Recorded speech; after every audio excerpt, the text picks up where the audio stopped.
Hello everyone, welcome to Vandana academy. तो आज से आपकी एसएसटी की क्लासें फिर से शुरू हो रही हैं।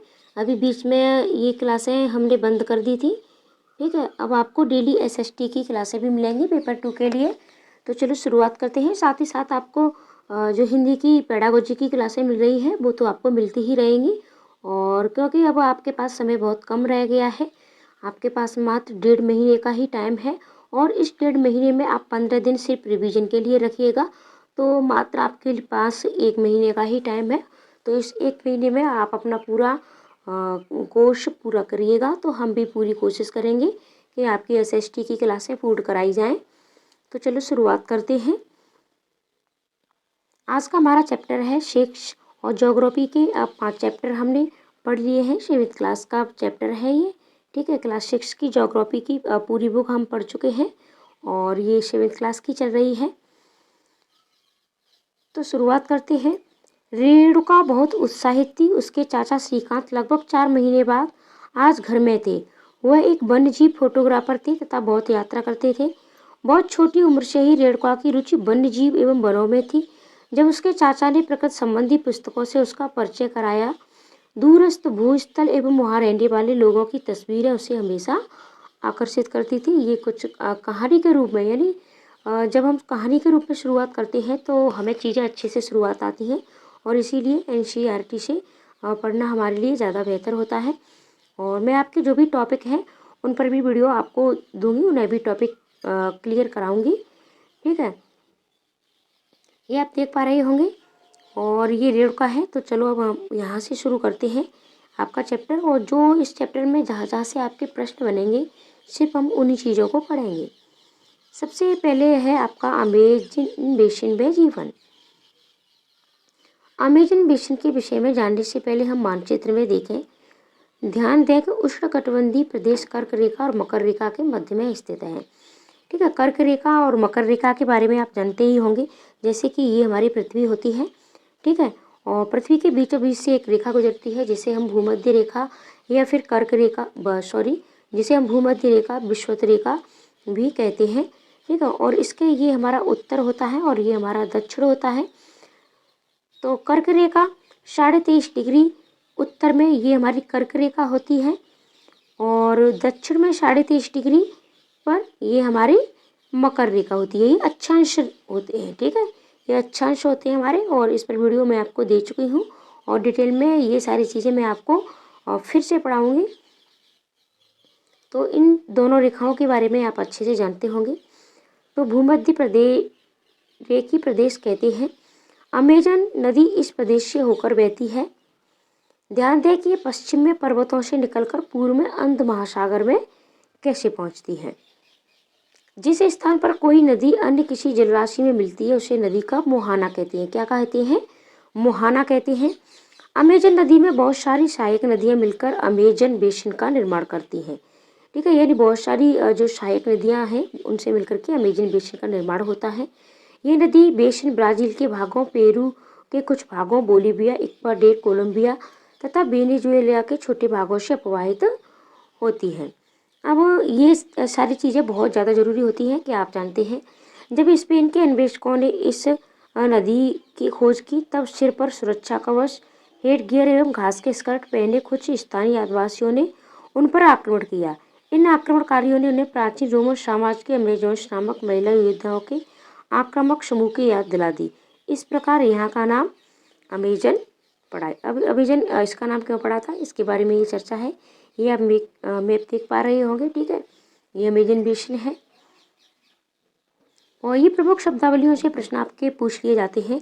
तो जैसे सहायक नदियाँ, ये छोटी नदियाँ होती हैं जो मुख्य नदी से मिलती हैं। मुख्य नदी अपनी सहायक नदियों के साथ जिस क्षेत्र के पानी को बहाकर ले जाती है वह उसका बेसिन अथवा जल संग्रहण क्षेत्र कहलाता है। अब आप समझ गए होंगे कि बेसिन किसे कहते हैं, सहायक नदियाँ क्या होती हैं। अमेजन बेसिन विश्व का सबसे बड़ा नदी बेसिन है। आगे बढ़ेंगे हम। अब बात करते हैं जलवायु की। जैसा कि अब आप जानते हैं अमेजन बेसिन भूमध्य रेखा के आसपास फैला है। ठीक है, भूमध्य रेखा भी हमने आपको बता दी बीचों बीच से गुजरती है, उसे हम भूमध्य रेखा या फिर विषुवत रेखा भी कहते हैं। और पूरे वर्ष यहाँ गर्म एवं नम जलवायु रहती है। यहाँ का मौसम दिन एवं रात दोनों ही समय लगभग समान रूप से गर्म एवं आर्द्र होता है तथा शरीर में चिपचिपाहट महसूस होती है। इस प्रदेश में लगभग प्रतिदिन वर्षा होती है और वह भी बिना किसी पूर्व चेतावनी के। दिन का तापमान उच्च एवं आर्द्रता अति उच्च होती है। रात के समय तापमान कम होता है लेकिन आर्द्रता वैसी ही बनी रहती है। और अगर आप चाहते हैं कि आपको इन सब की पीडीएफ मिल जाए तो आप हमारे टेलीग्राम चैनल को अवश्य ज्वाइन करें। लिंक मैं डिस्क्रिप्शन में हमेशा देती हूँ। और अगर आप टेलीग्राम डाउनलोड कीजिएगा, अगर आपसे पहले से डाउनलोड है आपका तो बंदर अकेडमी नाम से ही टेलीग्राम आपका चैनल है, तो आप उसे अवश्य ज्वाइन करें। वहाँ आपको सारी पीडीएफ, फ़ोटो, ठीक है, सभी वहाँ आपको मिल जाते हैं। और आप ये जो चैप्टर होते हैं इनको सिर्फ चैप्टर की तरीके से ही पढ़िएगा। वन लाइनर आपको सिर्फ रिवीजन के लिए पढ़ने हैं, क्योंकि जो चीज़ें हमें चैप्टर पढ़ने से समझ में आती हैं वो किसी अन्य माध्यम से नहीं आती हैं, ठीक है। और ये जब हम चैप्टर पढ़ते हैं तो वीडियो लंबी तो होती ही है, लेकिन आप धैर्य के साथ अवश्य वीडियो के लास्ट तक बने रहा करें और अवश्य पढ़ा करें, ठीक है, क्योंकि ये आपके सीटेट पास करने में मतलब महत्वपूर्ण भूमिका निभाते हैं, एनसीईआरटी और आपके पीवाईक्यू। इन प्रदेशों में अत्यधिक वर्षा के कारण यहाँ की भूमि पर सघन वन उग जाते हैं। ये वन इतने सघन होते हैं कि पत्तियों तथा शाखाओं से छत सी बन जाती है, जिसके कारण सूर्य का प्रकाश धरातल तक नहीं पहुंच पाता है। यहाँ की भूमि प्रकाश रहित एवं नम बनी रहती है। यहाँ केवल वही वनस्पति पनप सकती है जिसमें छाया में बढ़ने की क्षमता हो, यानी वही वनस्पतियाँ इसमें बढ़ती हैं जो छाया में भी बढ़ने की जिनमें क्षमता होती है, क्योंकि सूर्य का प्रकाश पृथ्वी तक बिल्कुल भी नहीं पहुंच पाता है, इतने घने जंगल होते हैं। परजीवी पौधों के रूप में यहाँ आर्किड एवं ब्रोमीलाइड पैदा होते हैं। वर्षा वन में प्राणी जाति की प्रचुरता होती है।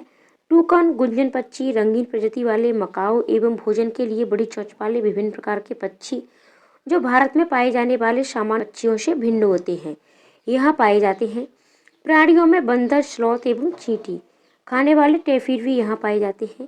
सांप एवं सरीसृप की विभिन्न प्रजातियां भी इन वनों में पाई जाती हैं। मगर, सांप, अजगर तथा एनाकोंडा एवं बोआ की कुछ ऐसी ही प्रजातियां हैं। इसके अतिरिक्त हजारों कीड़े मकोड़े भी इन बेसिन में निवास करते हैं। मांस खाने वाली पिरान्या, मत्स्य समेत मछलियों की विभिन्न प्रजातियां भी अमेजन नदी में पाई जाती हैं। इस प्रकार जीवों की विविधता की दृष्टि से ये बेसिन असाधारण रूप से समृद्ध है, यानी इसमें बहुत सारे आपको जीव जंतु, पेड़ पौधे, ये सारी चीज़ें मिलती हैं आपको। और अब बात करते हैं कि आप जानते हैं ब्रोमीलाइड एक विशेष प्रकार का पौधा है जो अपनी पत्तियों में जल को संचित रखता है। मेढक जैसे प्राणी इन जल के पॉकेट का उपयोग अंडा देने के लिए करते हैं। वर्षा वन के निवासी यहाँ के लोग छोटे से क्षेत्र में वन के कुछ वृक्षों को काटकर अपने भोजन के लिए फसल उगाते हैं। यहाँ के पुरुष शिकार करते हैं तथा नदी में मछली पकड़ते हैं, जबकि महिलाएं फसलों का ध्यान रखती हैं। वे मुख्यतः टेपियोका, अनन्नास एवं शकरकंद उगाते हैं, क्योंकि मछली या शिकार मिलना अनिश्चित होता है। ऐसे में महिलाएं ही अपनी उगाई साग सब्जियों से अपने परिवार का भरण पोषण करती हैं। वे कर्तन एवं दहन कृषि पद्धति का प्रयोग करते हैं।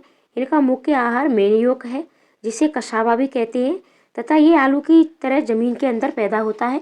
और आप देख पा रहे होंगे कि ये चैप्टर आपके लिए बहुत ज़्यादा महत्वपूर्ण है। इस चैप्टर से आपके बहुत प्रश्न बनते हैं। वैसे तो एनसीईआरटी का आपको कोई भी चैप्टर नहीं छोड़ना है, आपको एनसीईआरटी कम से कम 2 बार अवश्य पढ़नी है, ठीक है, कम से कम 2 बार आपको अवश्य पढ़नी है। आप फास्ट पढ़िए, चीज़ें समझ में आती हैं, ठीक है। ये चींटियों की रानी एवं अंडकोष भी खाते हैं। कॉफ़ी, मक्का एवं कोको, ठीक है, कॉफ़ी, मक्का एवं कोको जैसी नकदी फसल भी यहाँ उगाई जाती हैं। वर्षा वन अत्यधिक मात्रा में घरों के लिए लकड़ी प्रदान करते हैं। कुछ परिवार मधुमक्खी के छत्ते के आकार वाले छप्पर के घरों में रहते हैं, जबकि कुछ लोग मलोका कहे जाने वाले बड़े अपार्टमेंट जैसे घरों में रहते हैं। इनकी छत तीव्र ढलान वाली होती है। अमेजन बेसिन के लोगों का जीवन धीरे धीरे बदल रहा है। पुराने समय में वन के अंदर पहुंचने के लिए नदी मार्ग ही एकमात्र उपाय था।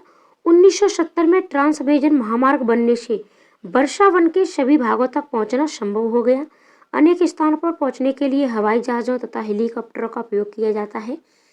इस प्रक्रिया के फलस्वरूप वहाँ की मूल आबादी को उस क्षेत्र से बाहर निकलकर नए क्षेत्र में बसना पड़ा, जहाँ वे अपने पौराणिक तरीके से खेती करते रहे हैं। यानी पुरानी जो परंपराएं थी उनकी, उसी तरीके से वो खेती करते रहते थे। विकास की गतिविधियों के कारण जैविक विविधता वाले वर्षावन धीरे धीरे नष्ट हो रहे हैं। ऐसा अनुमान है कि प्रतिवर्ष अमेजन बेसिन के वर्षावन का बड़ा भाग लुप्त होता जा रहा है। आप देख सकते हैं कि वर्षावनों के लुप्त होने से व्यापक प्रभाव होता है। वर्षा के कारण मिट्टी की ऊपरी परत बह जाती है एवं सघन वन बंजर भूमि में बदल जाता है।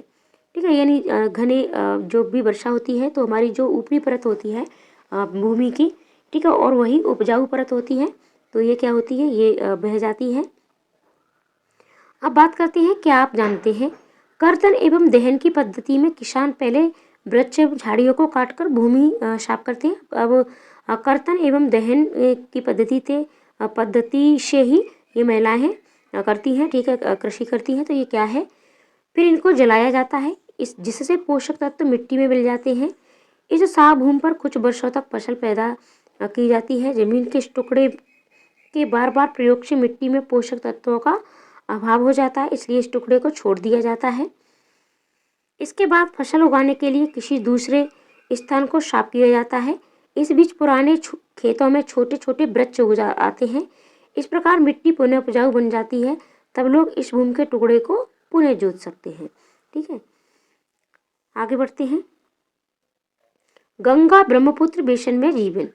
ठीक है, अब ये गंगा ब्रह्मपुत्र की बात हो रही है। तो गंगा तथा ब्रह्मपुत्र की सहायक नदियां मिलकर भारतीय उपमहाद्वीप में गंगा ब्रह्मपुत्र बेसिन का निर्माण करती हैं। आप चित्र 6.8 में देख सकते हो। ये बेसिन उपोष्ण में 10 डिग्री उत्तर से 30 डिग्री उत्तर अक्षांश के मध्य स्थित है। घाघरा, सोन, चंबल, गंडक, कोसी जैसी गंगा की सहायक नदियां एवं ब्रह्मपुत्र की सहायक नदियां इसमें प्रवाहित होती हैं। और आपसे पूछ लिया जाता है प्रश्न कि गंगा की सहायक नदियां कौन कौन सी हैं, तो आप इसमें नोट कर लें। घाघरा है, सोन है, चंबल है, गंडक है, कोसी है। ठीक है, एटलस की सहायता से ब्रह्मपुत्र की कुछ अन्य सहायक नदियों के नाम ढूंढें। गंगा एवं ब्रह्मपुत्र के मैदान, पर्वत एवं हिमालय के गिरपात तथा सुंदरवन डेल्टा, ये सभी चीज़ें आप ये देख पा रहे होंगे। ठीक है, ये मैप है आपका, और मैप आप अवश्य देखा करें। ठीक है, आपको ज़्यादा नहीं तो भारत का मैप अवश्य आना चाहिए। कौन सी नदियाँ कहाँ स्थित है, उत्तर में क्या है हमारा, ये सारी चीज़ें, क्योंकि मैप से प्रश्न आपके अवश्य पूछे जाते हैं। अब बात करते हैं हम, ब्रह्मपुत्र नदी को विभिन्न स्थानों पर विभिन्न नामों से जाना जाता है। इस नदी के अन्य नामों का आप पता लगाइएगा। ठीक है, जैसे इसका तिब्बत में अलग नाम है, आप और चीन में इसका अलग नाम है, और इसका, ठीक है, तो इस तरीके से इनके नामों को आप देखिएगा। इस बेसिन की मुख्य विशेषताएं, मैदानी क्षेत्र में अनेक चाप झील पाई जाती हैं। यहाँ की जलवायु मुख्यतः मानसूनी है। मानसून में मध्य जून से मध्य सितंबर के बीच वर्षा होती है। यानी वर्षा कब होती है, तो मध्य जून से और मध्य सितंबर के बीच में। ग्रीष्म ऋतु में गर्मी एवं शीत ऋतु में ठंड होती है। भारत का मानचित्र देखिए, उन राज्यों के नाम बताइए जहां गंगा ब्रह्मपुत्र बेसिन स्थित है। ये आप स्वयं से करिएगा। बेसिन क्षेत्र में विभिन्न प्रकार की स्थलाकृति हैं। जनसंख्या के वितरण में पर्यावरण की प्रमुख भूमिका होती है। तीव्र ढाल वाले पर्वतीय क्षेत्र बसने के लिए प्रतिकूल हैं, अतः गंगा ब्रह्मपुत्र बेसिन के पर्वतीय क्षेत्र में कम लोग रहते हैं। ठीक है, पर्वतीय क्षेत्र में जनसंख्या हमारी कम होती है। मानव प्रवास के लिए मैदानी क्षेत्र सबसे उपयुक्त है, अतः यहाँ जनसंख्या घनत्व अधिक है। यहाँ की मिट्टी उपजाऊ है। जिन स्थानों पर फसल उगाने के लिए समतल भूमि उपलब्ध है, वहाँ के लोगों का मुख्य व्यवसाय कृषि है। धान यहाँ की मुख्य फसल है। चूँकि धान की खेती के लिए पर्याप्त जल की आवश्यकता होती है, यह उसी क्षेत्र में उगाया जाता है जहाँ अधिक वर्षा होती है। यहाँ उगाई जाने वाली फसलें आप देख पाते हो कि अन्य फसलों में आपकी गेहूँ है, मक्का है, ज्वार है, चना एवं बाजरा, गन्ना एवं जूट जैसी नकदी फसलें भी उगाई जाती हैं। मैदान के कुछ क्षेत्रों में केले के बागान भी देखे जाते हैं। पश्चिम बंगाल एवं असम में चाय के बागान मिलते हैं। बिहार एवं असम के कुछ भागों में सिल्क के कीड़ों का संवर्धन कर सिल्क का उत्पादन किया जाता है। मंद ढलान वाले पर्वतों एवं पहाड़ियों पर बेदकाओं में फसलें उगाई जाती हैं। अब जनसंख्या घनत्व किसे कहते हैं, इसे हम देखते हैं। तो जनसंख्या घनत्व का अर्थ है 1 वर्ग किलोमीटर में रहने वाले लोगों की संख्या। उदाहरण, उत्तराखंड का जनसंख्या घनत्व 189 है, ठीक है, यानी 189, जबकि पश्चिम बंगाल का 1029 तथा बिहार का 1102, ठीक है, यानी 1 वर्ग किलोमीटर में जनसंख्या घनत्व है ये। तो उत्तराखंड का आपका सबसे कम है। विभिन्न भू आकृतियों के अनुसार वनस्पति में भी विभिन्नता पाई जाती है। जैसे जैसे हमारी भूमि अलग होती है, जैसे पर्वतीय भूमि में अलग वनस्पतियाँ पाई जाती हैं, मैदानी क्षेत्रों में अलग पाई जाती है, हमारे रेगिस्तान में अलग वनस्पतियाँ पाई जाती हैं। तो गंगा ब्रह्मपुत्र के मैदानों में सागवान, साखू एवं पीपल के साथ उष्णकटिबंधीय पर्णपाती पेड़ भी पाए जाते हैं। ब्रह्मपुत्र के मैदानी भागों में घने बांस के घने झुरमुट पाए जाते हैं। डेल्टा क्षेत्र मैंग्रोव वन से घिरा है। उत्तराखंड, सिक्किम एवं अरुणाचल प्रदेश की ठंडी जलवायु एवं तीव्र ढाले वाले भागों में चीड़, देवदार एवं फर जैसे शंकुधारी पेड़ पाए जाते हैं। और प्रश्न आपके यहाँ से बनते हैं, ठीक है। और ये सारी हमने आपके हाईलाइट भी कर दिए हैं जहाँ जहाँ से प्रश्न आपके बनते हैं, ठीक है। PDF आपको टेलीग्राम पर मिल जाएगी इसकी, तो वहाँ से आप इसको पढ़िएगा, नोट्स बनाइएगा, या फिर आप इसको 1-2 बार अवश्य पढ़ लें, तो फिर चीज़ें आपको समझ में आती हैं, याद हो जाती हैं। ये आप चित्र से देख पा रहे होंगे, ये चाय की बागान है और ये धान की कृषि है। बेसिन में विविध प्रकार के वन्य जीव पाए जाते हैं, जैसे हाथी, बाघ, हिरण एवं बंदर आदि सामान्य रूप से पाए जाने वाले जीव हैं। एक सींग वाला गैंडा ब्रह्मपुत्र के मैदानों में पाया जाता है। डेल्टा क्षेत्र में बंगाल टाइगर एवं मगर पाए जाते हैं, मगरमच्छ आपके। और नदी के साफ जल, झील एवं बंगाल की खाड़ी में प्रचुर मात्रा में जलीय जीव पाए जाते हैं। रोहू, कतला एवं हिल्सा मछलियों की सबसे लोकप्रिय प्रजातियां हैं। मछली एवं चावल इस क्षेत्र में रहने वालों का मुख्य आहार है। वेदिकाओं का निर्माण खड़ी ढलानों पर समतल सतह पर बनाकर कृषि करने के लिए होता है। ढलान को इसलिए हटाया जाता है कि जल का प्रभाव तीव्रता से ना हो। ये वेदिका है आपकी, ठीक है। और ये आपके मगरमच्छ हैं और ये एक सींग वाला आपका गैंडा है। क्या आप जानते हैं गंगा एवं ब्रह्मपुत्र नदी के अलवड़ जल में एक प्रकार की डॉल्फिन पाई जाती है, जिसे स्थानीय भाषा में सुसु अथवा अंधी डॉल्फिन कहा जाता है। सुसु की उपस्थिति से जल की शुद्धता का पता चलता है। रसायन की अत्यधिक मात्रा वाले गैर उपचारित औद्योगिक एवं शहरी गंदगी इन प्रजाति को नष्ट कर रहे हैं। ये आप देख पा रहे होंगे, ये आपकी अंधी डॉल्फिन है, ठीक है। और झील जीविका का साधन। विनोद एक मछुआरा है जो बिहार के मतवाली मोहन गांव में रहता है। आज वह व्यक्ति है, यानी क्योंकि उसने क्या किया है कि मोनिया चाप झील को साफ किया और झील में जो भी खरपतवार थे उसने उसको भी साफ किया। ये भोजन बनाते हैं और उसने अपने इसको यानी आजीविका का एक साधन बनाया, ठीक है। यहाँ से हमारे प्रश्न ज़्यादा नहीं बनता है। और ये मतलब इन मछलियों को क्या करते हैं कि खाने व बेचने के लिए काफ़ी मछलियाँ हैं। क्या आप जानते हैं सार्वभौमिक स्वच्छता कवरेज प्राप्त करने और स्वच्छता पर ध्यान केंद्रित करने के प्रयासों में तेजी लाने के लिए भारत के प्रधानमंत्री ने 2 अक्टूबर 2014 को स्वच्छ भारत मिशन का शुभारंभ किया था। ये प्रश्न आपका पूछ भी लिया जाता है कि स्वच्छ भारत मिशन कब शुरू किया गया था। तो ये 2 अक्टूबर यानी गांधी जयंती के दिन, ठीक है। और लेकिन सन आपको याद रखनी है 2014। अब बात करते हैं कि गंगा ब्रह्मपुत्र के मैदानों में कहीं बड़े शहर एवं कस्बे स्थित हैं। इलाहाबाद, जिसे अब प्रयागराज के नाम से जाना जाता है, कानपुर, वाराणसी, लखनऊ, पटना एवं कोलकाता जैसे 10 लाख से अधिक आबादी वाले शहर गंगा नदी के तट पर ही स्थित हैं। इन शहरों तथा यहाँ स्थित उद्योगों का गंदा पानी बहकर नदी में ही जाता है, जिससे नदी प्रदूषित होती है। ये वाराणसी के घाट देख पा रहे होंगे आप, ठीक है। बेसिन में यातायात का सुविकसित यंत्र उपस्थित है। आप देख सकते हैं कि गंगा ब्रह्मपुत्र बेसिन में यातायात के 4 मार्ग सुविकसित हैं। मैदानी इलाकों में के लोग सड़क मार्ग एवं रेल मार्ग द्वारा एक स्थान से दूसरे स्थान तक जाते हैं। और नदियों में किसका होता है, तो नदियों में कोलकाता हुगली नदी पर स्थित एक महत्वपूर्ण पत्तन है, ठीक है। मैदानी क्षेत्र में कहीं बड़े हवाई पत्तन भी यहाँ आपके स्थित होते हैं। गंगा नदी के संरक्षण के लिए नमामि गंगे कार्यक्रम शुरू किया गया था, ठीक है। ये आपके यहाँ से मेन पॉइंट आपके बनते हैं, प्रश्न बनते हैं आपके। पर्यटन इस बेसिन की एक महत्वपूर्ण क्रिया है। आगरा में यमुना के स्थित ताजमहल और इलाहाबाद यानी प्रयागराज में गंगा एवं यमुना नदी का संगम, उत्तर प्रदेश एवं बिहार में बौद्ध स्तूप, लखनऊ का इमामबाड़ा, असम का काजीरंगा, मानस ए वन्य प्राणी अभय वन तथा अरुणाचल प्रदेश की विशिष्ट जनजाति संस्कृति जैसे कई दर्शनीय स्थल भी हैं।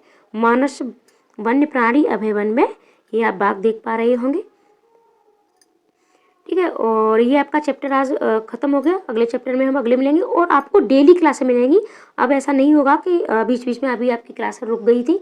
ठीक है, लेकिन अब ऐसा मिलेंगी जब तक आपका एग्जाम नहीं होगा तब तक आपको डेली अब क्लासें मिलती रहेंगी और बीच बीच में हम प्रैक्टिस भी आपको कराते रहेंगे। ठीक है, SST की PYQ भी आपको मिलेंगे और आपको क्लासें भी मिलेंगी आपको 6 से 8 तक। और बाकी की क्लासें आपको पहले भी मिल चुकी हैं। आप प्ले लिस्ट में जाकर के सारी क्लासें देखिएगा। आपको क्लासें पहले जो भी नहीं है आगे की क्लासें आपको कंटिन्यू कराई जाएंगी और जो आपको पहले दी जा चुकी हैं आप उन्हें प्ले लिस्ट में जाकर के ठीक है